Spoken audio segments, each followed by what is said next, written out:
दुर्गा मैया मेरे बच्चों से मेरे को अलग नहीं करेगी। माता रानी मेरे बच्चों को मेरे से अलग नहीं करेगी। माता रानी ने तेरे ठेका ले रखा है। तो क्यों? तो जब किसी के बाप से उसके बच्चे अलग कर सकती है, तो माता रानी तेरे बच्चों को अलग नहीं कर सकती माँ से? तू भी तो किसी के बाप से उसके बच्चे अलग करके आई है। माता रानी ने, हमारी अम्बे रानी ने, हमारी शेरा वाली माता ने तेरा ठेका ले रखा है। जब तू माँ हो गए इतने गंदे काम कर रही है, तो माँ ने तेरा ठेका ले रखा है तेरे बच्चों को। तू भी तो बाप से अलग करके आई है बच्चों को। जब तू पाकिस्तान से भाग के आई पूरी मौज मस्ती के, ये लप्पू झप्पू झिंगूर एपी सिंह के चक्कर में, तब तूने माता रानी से पूछा था क्या? तब तूने अम्बे रानी से पूछा था क्या, हे माँ मैं ये करने जा रही हूँ, क्या मेरे को परमिशन है? अभी तुम जब मौज मस्ती कर लो, जब तुम्हारे सर पे आने पानी ऊपर होने लग जाए, तो तुम्हें अम्बे रानी याद आती है, तुम्हें राधे कृष्ण याद आते हैं, तुम्हें राम नाम याद आता है। जब गुनाह कर रही थी, जब गुनाह करके पूरे मुंह काला करा तूने, तब तूने अम्बे रानी, राम नाम, श्री कृष्ण भगवान की माला जपी थी कि मैं ये अपराध करने जा रही हूँ करके। झुट्टी साली बकवास औरत। अपने बचाव में अब राम भी और श्याम भी और राधे भी और माँ भगवती भी जो है। अब तेरे को कहती है कोई भी माँ, दुनिया की कोई भी ताकत माँ से बच्चों को अलग नहीं कर सकती। और कहती है कोई भी कानून माँ से बच्चों को अलग नहीं कर सकती। भैया कौन सा कानून बाप से बच्चों को अलग करता है? तेरे लिए एक अलग ही कानून बन रखा है कि बच्चों से माँ से बच्चे अलग नहीं करेगा कानून। भैया कौन सा कानून जो है बच्चों को बाप से अलग करता है? जरा हमें दिखाओ भी अलग से कौन सा कानून तेरे लिए बन रखा है ऐसा कि बाप से तो अलग कर लेगा। एक मर्द एक जो रोटी पत्नी के हाथ से खानी, वो रोटी वो होटल में जाके, ढाबे में जाके खा रहा है बच्चों के चक्कर में है। सोचो आप। और कोई टाइम नहीं, कोई टाइम टेबल नहीं, ना नहाने के, ना धोने के, ना कुछ खाने के, ना आराम के। भाई वो तो जो पैसा दे रहा अपने हिसाब से नचाएगा, अपने हिसाब से काम निकलवाएगा ना। और दूसरी बात क्या है, कह रही है कि जो है वो कोई भी जो है कानून माँ से अलग नहीं कर सकता बच्चों को। और तेरे लिए कौन सा कानून ऐसा बन रखा भैया हमारे भारत देश में जो बाप से अलग कर देगा बच्चों को? मतलब एक बात सुनो, अपराध भी तू कर, उसकी घर जमीन की नीलामी भी तू कर, और कानून भी तेरे पक्ष में ही होगा। वाह जी वाह, ऐसा तो कोई कानून नहीं बना अब तक जो है। तू इतनी बड़ी चहेती नहीं है कानून की। जी हाँ, तो कैसे भरती थी? और ये अगर पाकिस्तान में अब हिंदू आजाद नहीं है, तो तू तो हिंदू वहीं बन गई थी। तू वहां इतना कैसे मौज मस्ती कर रही थी फिर? तू तो कहती मैं वहीं श्री कृष्ण भगवान की पूजा कर रही थी। तो पाकिस्तान सरकार ने, पाकिस्तान के कानून ने तुझे क्यों नहीं रोका?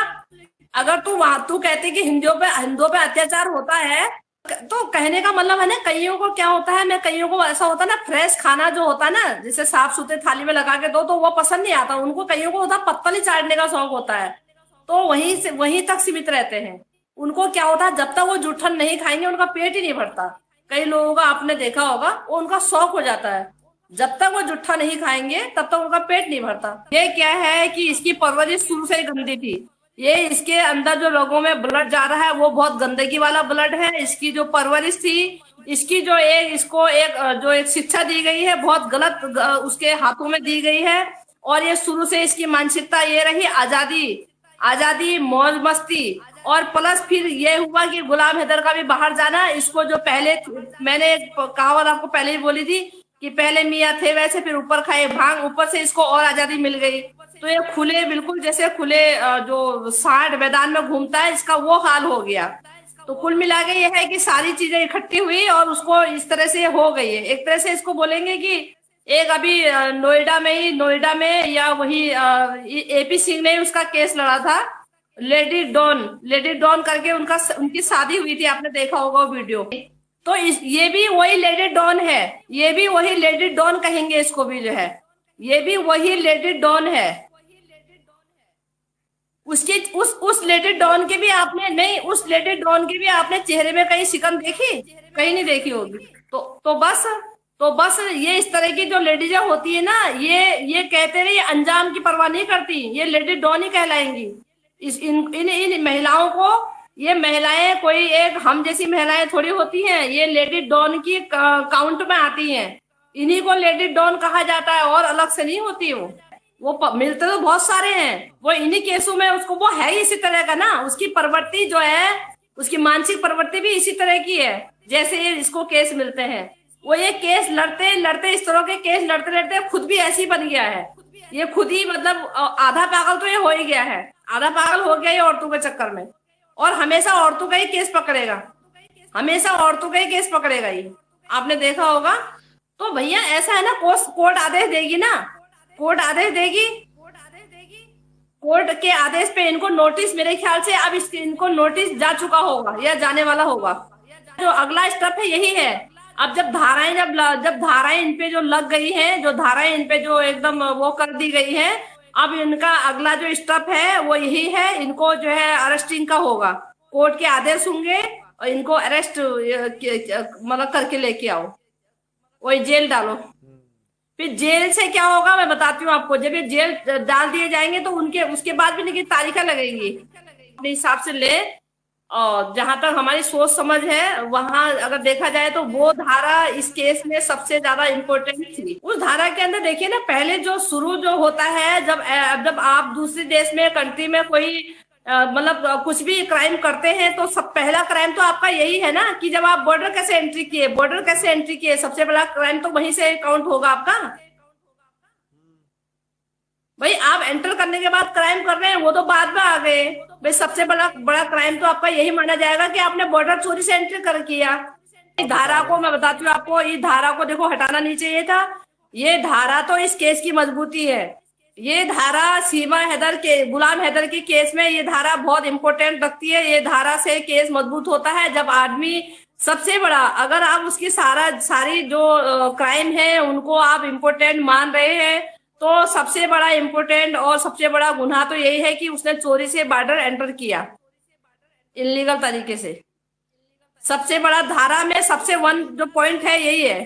भैया ऐसा है ना, हमारे अगर हम अपनी सोच से, अगर हम हमारा जहां तक हमारा मत है, हमारा मत तो ये कहता है, और जहां तक हम अपनी जो हमारी एक बोलेंगे कि नजरिया, वो सबसे बड़ा इम्पोर्टेंट क्राइम तो यही है, इसका सबसे नंबर 1 क्राइम है कि बॉर्डर बगैर वीजे के एंटर करना। वो सबसे बड़े क्राइम श्रेणी में आता है मेरे हिसाब से तो। प्लस कानून के नजरिए से कानून इसको कैसे इग्नोर कर रहा है, कानून इस क्राइम को क्राइम कैसे नहीं मान रहा है, मुझे नहीं समझ आता है कुछ। यहाँ पे हम भी सोचने पे बेबस।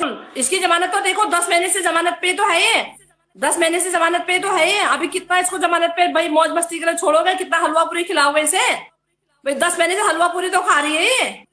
अब तब देखो नहीं, और इसके हाथ में कोई फोन नहीं होना चाहिए, कोई सोशल मीडिया का ये प्रयोग नहीं करेगी। तब देखो ये कितनी भक्ति करती है, तब देखो ये कितनी भक्ति करती है बगैर कैमरे के, बगैर सोशल मीडिया के। तब देखो इसकी भक्ति को।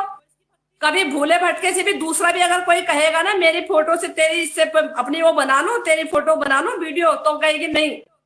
तब देखे इसे बगैर कैमरे के ये कोई भक्ति कर ले तब हम मान जाए इसे। चोर एक नंबर की, कहीं की जालसाज एक नंबर। ऐसा है ना, देखो वो क्या था कि हाथ में, देखो जी एक बात सुनो, ये क्या कम कॉन्फिडेंस होता है? पति जो है कमा के पैसे दे रहा है और निडर होके उस कमाई के पैसों से अपने आप मकान सेल कर लिया, ये भी तो कॉन्फिडेंस में ही आता है।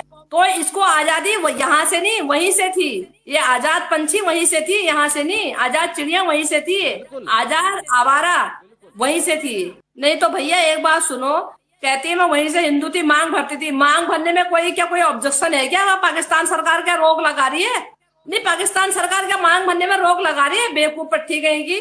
नहीं, पाकिस्तान के कानून में क्या रोक है कि मांग भरना कानूनन अपराध है क्या? मांग तो कोई भी भर ले, जिसको श्रृंगार करने का शौक है वो कोई भी कर ले।